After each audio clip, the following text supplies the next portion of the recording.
Olá, começa agora mais um programa TV Secor, o canal do comerciário, que você assiste todas as manhãs e segundas-feiras em www.tvosasco.com.br, também pelo canal 22 da Megabit, 8 da Vivo Fibra e 3 da NET. Você acompanha também a transmissão pelo Facebook, facebook.com/secorcult.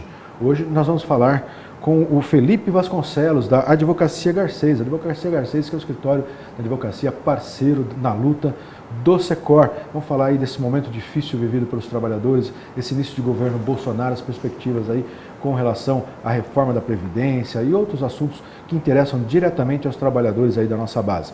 Para conversar aqui conosco, nós temos também a presença do nosso diretor de comunicação, o Arruda. Tudo bem, Arruda? Bem, prefeito, bom dia, companheiro Felipe, mais uma vez aqui no TV Secor, trazendo as informações. Bom dia, comerciário e comerciária.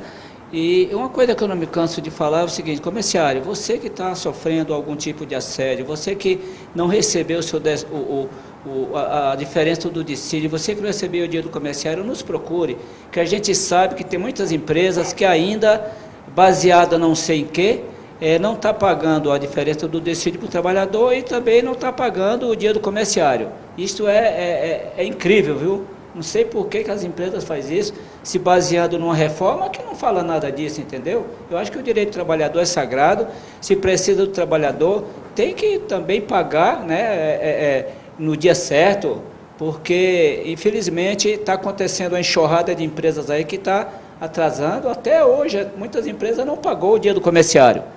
Muitas empresas não pagou a diferença do dissídio. Então, nos procure para que a gente faça com que essas empresas paguem certinho o seu salário e o que você tem direito. Obrigado. É isso aí, recado importante para os trabalhadores aí. A gente volta a falar nisso depois, para a gente falar, inclusive, de algumas estratégias que o governo está apontando aí, inclusive a recente extinção do Ministério do Trabalho, a questão, né, balão de ensaio aí de mudança na Justiça do Trabalho. A gente volta a esse tema. Mas para conversar sobre tudo isso, então nós temos aqui a presença do Felipe Vasconcelos, da Advocacia Garcês. Bom dia, Felipe, tudo bem? Bom dia, Jefferson. Bom dia, Arruda. É um prazer sempre, mais uma vez, retornar aqui à TV Secor.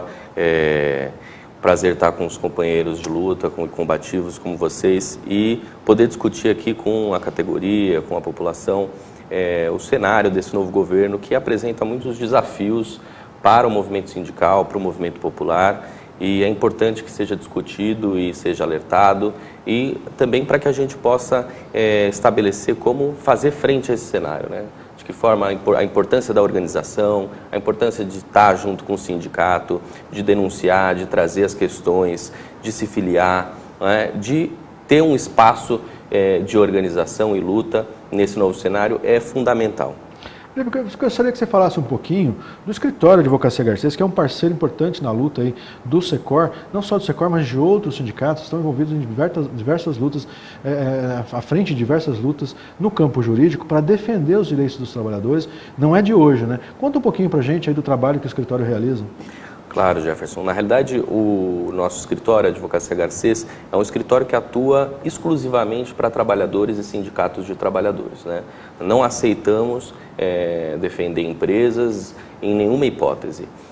E a gente atua nessa parceria com o Secor já há bastante tempo, buscando, sempre ressaltando, né, que o jurídico não resolve o problema, o que vai resolver é a luta política, mas que o jurídico sim pode auxiliar aos trabalhadores, ao sindicato, né, como um suporte à luta política. Então nós temos atuado também de forma estratégica, algumas ações coletivas que contribuíram muito para a categoria e para o sindicato. Não só o Secor é um parceiro já de muitos anos, mas também estamos atuando aí na luta contra as privatizações, contra a privatização da Eletrobras, da Petrobras, né, contra todo esse desmonte que esse governo vem tentar impor aos trabalhadores e a toda a sociedade. É importante destacar que essa luta não é só simplesmente a luta pela luta, é uma salvaguarda dos direitos dos trabalhadores, né? Não é porque a privatização uma empresa pode ser vendida para A ou B, porque nesse processo o último a ser lembrado é o direito do trabalhador, né, Felipe? Não, exatamente. Quando nós estamos falando, tanto que em uma das ações que nós entramos, nós discutimos isso, né? As distribuidoras de energia elétrica da Eletrobras. Foi um processo de privatização sem explicar quais seriam os direitos resguardados dos trabalhadores. Não teve nenhum estudo do impacto que a privatização traria para os trabalhadores. Por exemplo, você teve mais de 10 milhões de reais gastos com pareceres de advogados de direito societário, né, de direito administrativo, direito econômico, se essa transferência de ativo seria possível, se não seria. Então, gasto milhões de reais com uma análise societária e econômica, né, ou seja, de papéis, e nenhum real sequer é gasto para analisar o que a privatização vai trazer para os trabalhadores. Nenhum real. Isso nós questionamos, inclusive tivemos algumas vitórias, conseguimos retardar bastante os processos de privatização com essa discussão, porque é o mínimo que os trabalhadores têm direito. Não é? Quando o Arruda também discute o descumprimento à Convenção Coletiva de Trabalho do SECOR, o que está se discutindo na realidade é um atentado contra o sistema de proteção do trabalho, que na realidade é uma forma de corrupção, né? Que não se discute. O que se discute é a corrupção, o deputado que deu dinheiro, o caixa 2, mas não se discute o que muitos empresários e grandes empregadores fazem quando eles não pagam horas extras, quando eles não pagam os direitos da convenção coletiva. O que é isso? É uma corrupção do sistema de proteção social dos trabalhadores. É uma grande corrupção que não se discute. Por que não se discute nos grandes meios? Porque esses grandes meios também são grandes empregadores e também cometem essa corrupção. Então, por isso, esses espaços, a mídia alternativa, esses espaços do sindicato, é importante a gente denunciar essa corrupção dos grandes empresários que se apropriam, é até uma espécie de furto.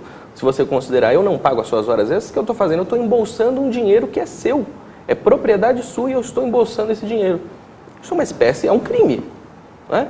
Se levar ao pé da letra, mas isso não se discute. Não se discute porque quem está no poder é quem controla essa mídia e não vai discutir esse tipo de corrupção. O que está na moda é justamente o contrário, né? Criminalizar o movimento sindical, tentar diminuir a força dos sindicatos, né? As sucessivas tentativas aí de diminuir, aliás, conseguiram, né? De acabar com o financiamento, né, do movimento sindical sem propor uma alternativa, justamente para desestruturar essa base de apoio, de luta, né, de amparo dos trabalhadores, né, Felipe? Não, exatamente. Na realidade, o movimento sindical e os sindicatos são essenciais em qualquer democracia, né? Só um governo que não aceita a democracia não aceita os sindicatos. E é o que acontece desde o impeachment da presidente Dilma, né? Com o Temer e agora com o governo Bolsonaro, de tentar destruir o sistema sindical brasileiro, né? A contra-reforma trabalhista ela já veio nesse sentido de tentar destruir esse sistema sindical para criar sindicatos por empresa. A perspectiva de longo prazo que eles querem é isso, criar sindicatos por empresa. Onde a gente tem sindicatos por empresa? Na Colômbia. E na Colômbia você tem liberdade sindical dos sindicatos por empresa. Então você tem empresas com 10 sindicatos. Né? Sabe qual que é a taxa de sindicalização lá? De 3%. Aqui a média é 16%. Então olha o que levou um sistema sindical por empresa com liberdade sindical dentro da empresa. Né? A perseguição aos líderes sindicais lá é imensa. Então, o objetivo desse governo imediato é acabar com o sistema sindical e com os sindicatos. Por isso que é importante nos organizarmos, né? Estarmos no sindicato, nas organizações de bairro, aonde for possível, a gente precisa estar organizado, porque sozinho a gente não vai conseguir se contrapor a esse novo governo e aos ataques que vêm. É importantíssima a nossa organização no sindicato, seja no movimento social de bairro, seja nos movimentos identitários. É extremamente importante que a gente esteja organizado.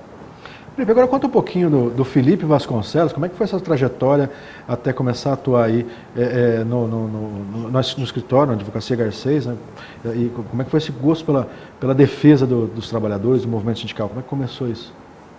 Na realidade, eu atuo na defesa desde a época da faculdade de movimento estudantil, militei nisso, depois tive a oportunidade de fazer um mestrado na Universidade de São Paulo, também com o tema da dissertação do controle dos trabalhadores como um direito. Então, basicamente, o que eu discutia é que uma grande empresa, que descumpre reiteradamente os direitos dos trabalhadores, ela perde o direito de gerir esse empreendimento, né? Ou, na contracara, os trabalhadores ganham o direito de exercer o controle sobre o empreendimento, a partir do momento que o empregador ou o capital descumpre reiteradamente, na medida em que isso é um crime que está sendo colocado. Basicamente tentando reforçar e dar respaldo jurídico para as ocupações de fábricas, as ocupações de empresa, né, as empresas recuperadas. Então esse basicamente foi meu tema de dissertação, sempre atuando na defesa dos trabalhadores, e tive a oportunidade, aí já há 3 anos, de entrar para a equipe da Advocacia Garcês, onde tive oportunidades aí de desenvolver teorias, de construir teses aí num setor mais estratégico para o movimento sindical e para a luta política do movimento sindical, que é fundamental também de se discutir. Eu achei que uma das vitórias assim, bastante importantes recentes na área da privatização foi em cima de uma tese sua também, justamente a questão da defesa dos direitos dos trabalhadores, né, das privatizadas, das que se pretende privatizar. Em primeiro lugar, né, antes do direito societário, antes do direito, isso aconteceu em relação à Eletrobras, não foi isso? Exatamente, que era das distribuidoras de energia elétrica, que foram gastos milhões de reais com pareceres de direito societário e nenhum a respeito do direito trabalhista. Na realidade, essa é uma normativa que nós temos na União Europeia, por exemplo, né? Existe a previsão de consulta prévia aos trabalhadores em qualquer tipo de alteração societária significativa. E aí não é só privatização, é qualquer tipo de alteração societária que impacte, né, nos contratos de trabalho. Então, os trabalhadores eles têm que participar ou têm que ser consultados a respeito desse processo para que esse processo seja válido.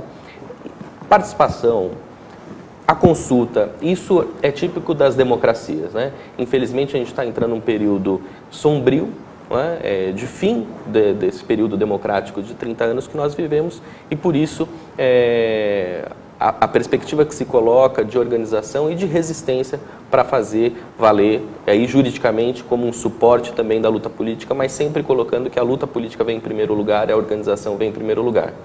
Uma outra importante vitória que a gente teve foi com relação aqui na categoria dos comerciários contra o Carrefour, né, que o Carrefour Call Center dessa região estabelecia um sistema de fila eletrônica.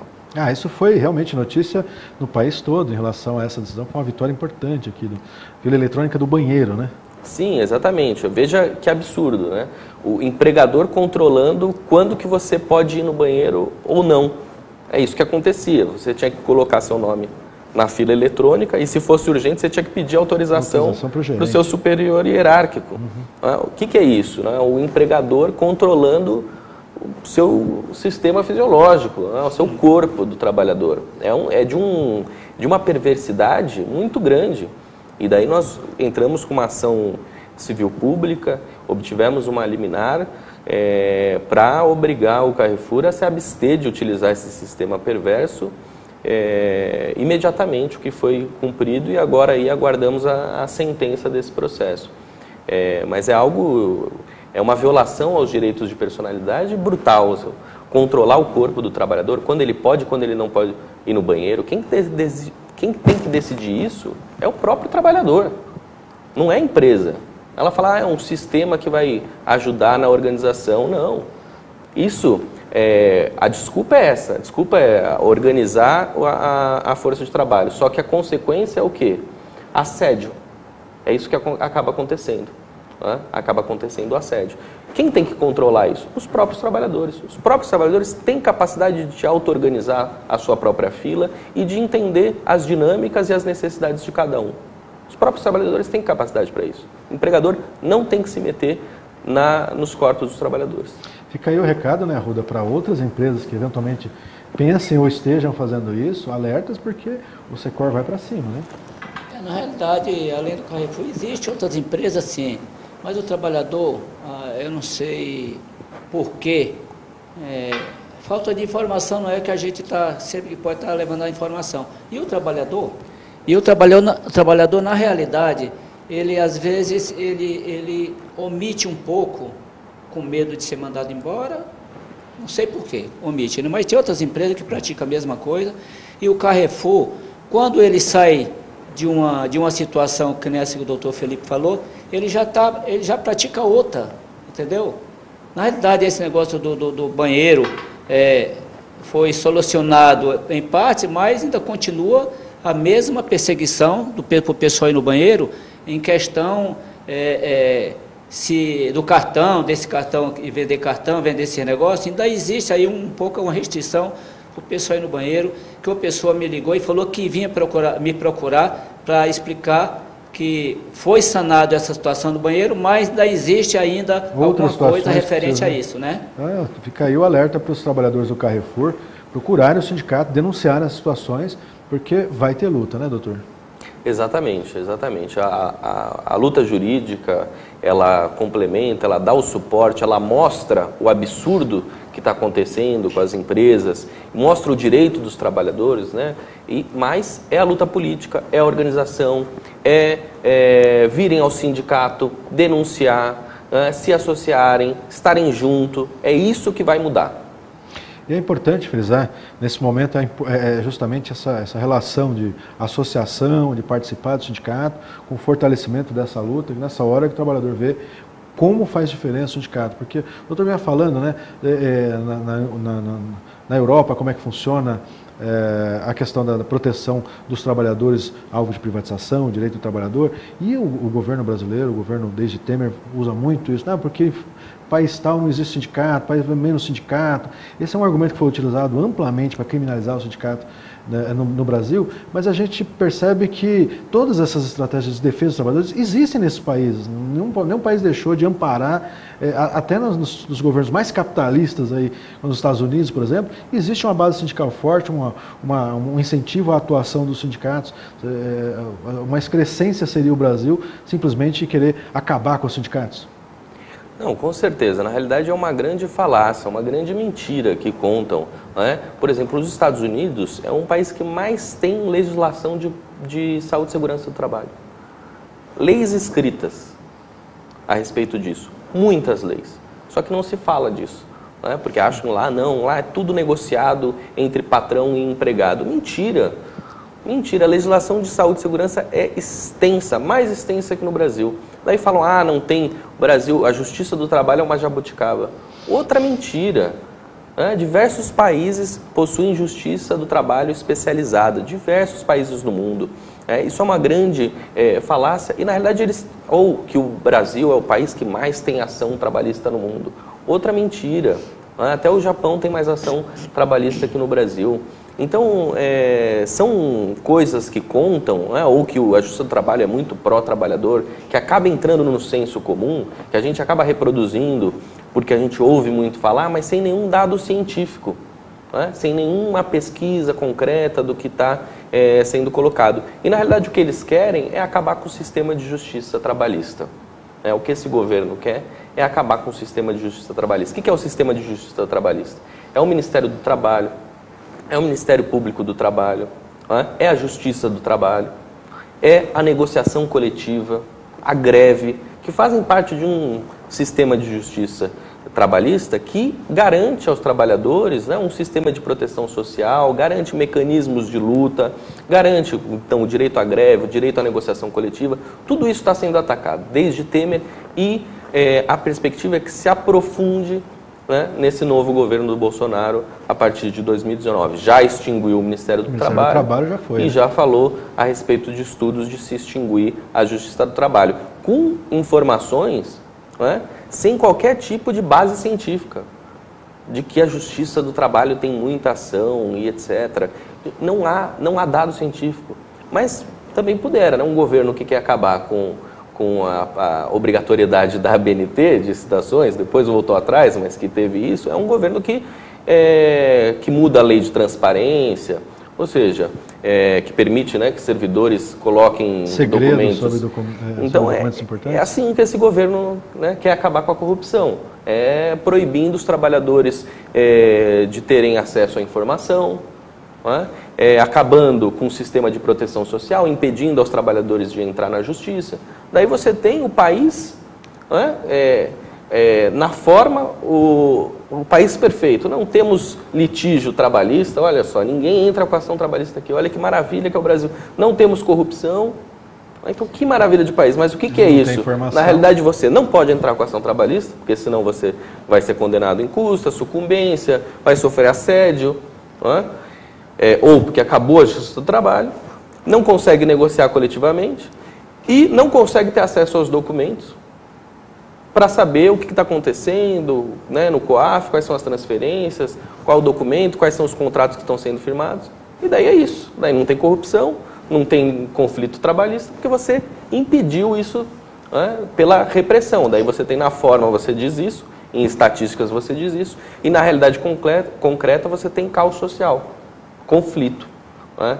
Gente morrendo de fome. Porque é isso que a reforma, o sistema de justiça trabalhista, garante um sistema de proteção social. Se você retira isso, você diminui o valor da força de trabalho. Então, o trabalhador vai ganhar menos, vai conseguir consumir menos. E isso, do ponto de vista da economia, não é um tiro no pé, não é um tiro no pé isso, a economia, assim... A recessão aumenta. Exatamente, porque a gente tem uma história recente, aliás, o Brasil foi um exemplo disso no início do governo Lula, o Portugal vem sendo um exemplo disso, o fomento da economia interna, o aumento da massa salarial, é isso que faz gerar a economia, melhorar a economia. O Portugal vem tendo sucessivos aumentos aí, melhorias da sua economia. Se a gente está fazendo exatamente o contrário, dando um tiro no pé tremendo na economia? Não, exatamente. Na realidade, a gente está com um programa de ajuste fiscal que, na realidade, tende a aumentar a repressão, uma política pró-cíclica. Então, eu retiro o poder de consumo dos trabalhadores, eles vão consumir menos, logicamente isso vai afetar a produção e isso tende a ser uma bola de neve. E a gente tende a não conseguir sair. Isso tudo, ao mesmo tempo, garantindo o pagamento da dívida pública. Então, retirando o dinheiro, porque o grande problema do superávit, de garantir superávit, déficit, etc., é você tirar o dinheiro dos programas sociais e da educação, saúde, assistência, para pagar juros. Esse que é o grande ponto. O déficit em si não é um problema. Né?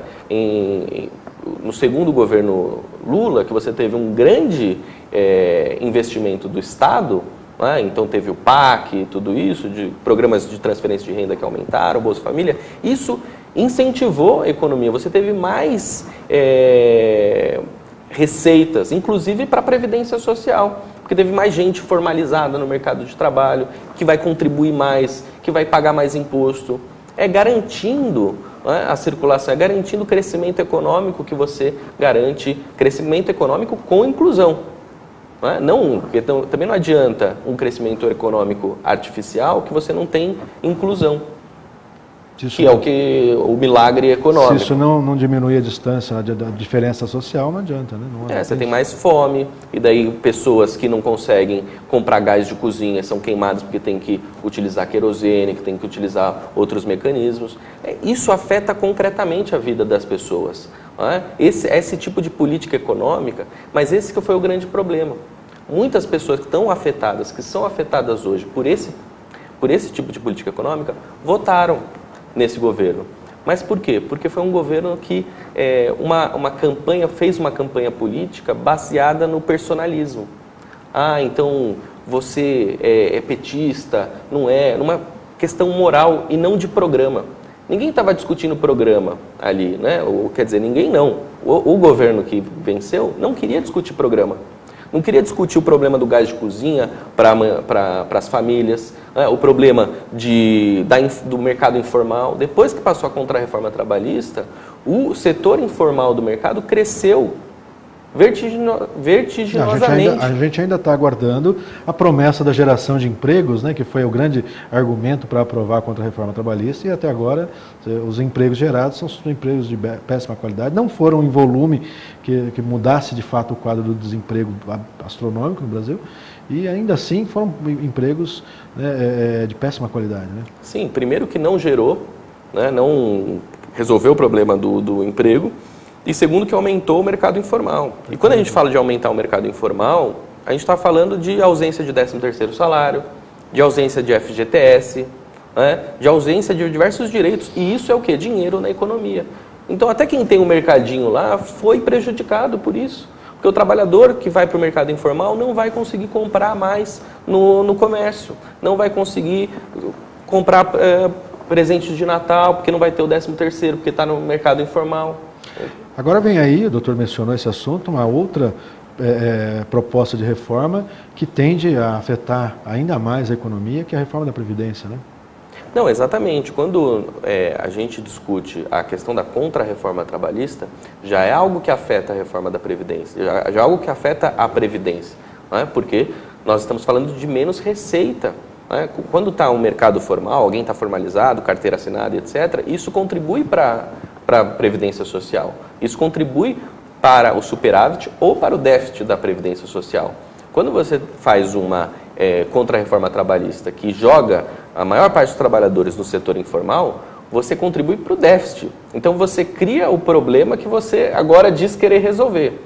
Agora, com relação à reforma da Previdência em específico, a gente tem que levar em consideração duas discussões. A primeira é se há déficit ou não há déficit. Segundo a CPI no Senado, não, né? Não existe Exatamente. esse déficit. E o segundo ponto é a respeito do financiamento. Porque o que acontece? A Previdência Social, ela faz parte da Seguridade Social. O que é a Seguridade Social? Saúde universal para todos, Previdência Social para quem contribui e assistência social para quem necessita. Isso é Seguridade Social. E para você financiar a Seguridade Social, você tem uma série de impostos, não é? Da empresa, do trabalhador, sobre o lucro, COFINS, PIS, contribuição social sobre o lucro líquido. Tem diversos impostos que vão para a Seguridade Social. Se a gente pega todos esses impostos que vão para a Seguridade Social, a Seguridade Social é superavitária. Tanto é superavitária que todos os anos você tem algo que chama DRU, que é desvinculação das receitas da União. Em torno de 30% do orçamento da Seguridade Social vai para pagar juros da dívida. Então, que déficit é esse? Não é?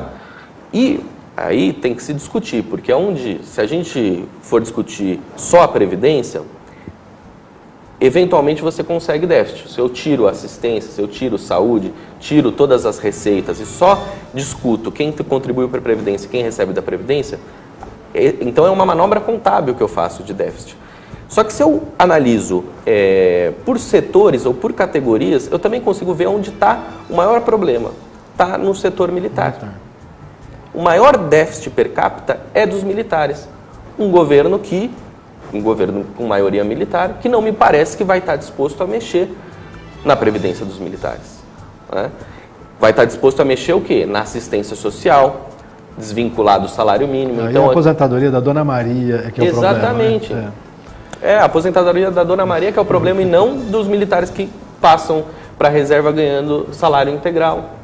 Não do rombo da Previdência a partir da sonegação das grandes empresas, né, dos grandes bancos. Por que não se cobra dos grandes bancos? Por que se quer cobrar do trabalhador mais pobre, da trabalhadora mais pobre? Porque essa é a grande pergunta que nós temos que fazer.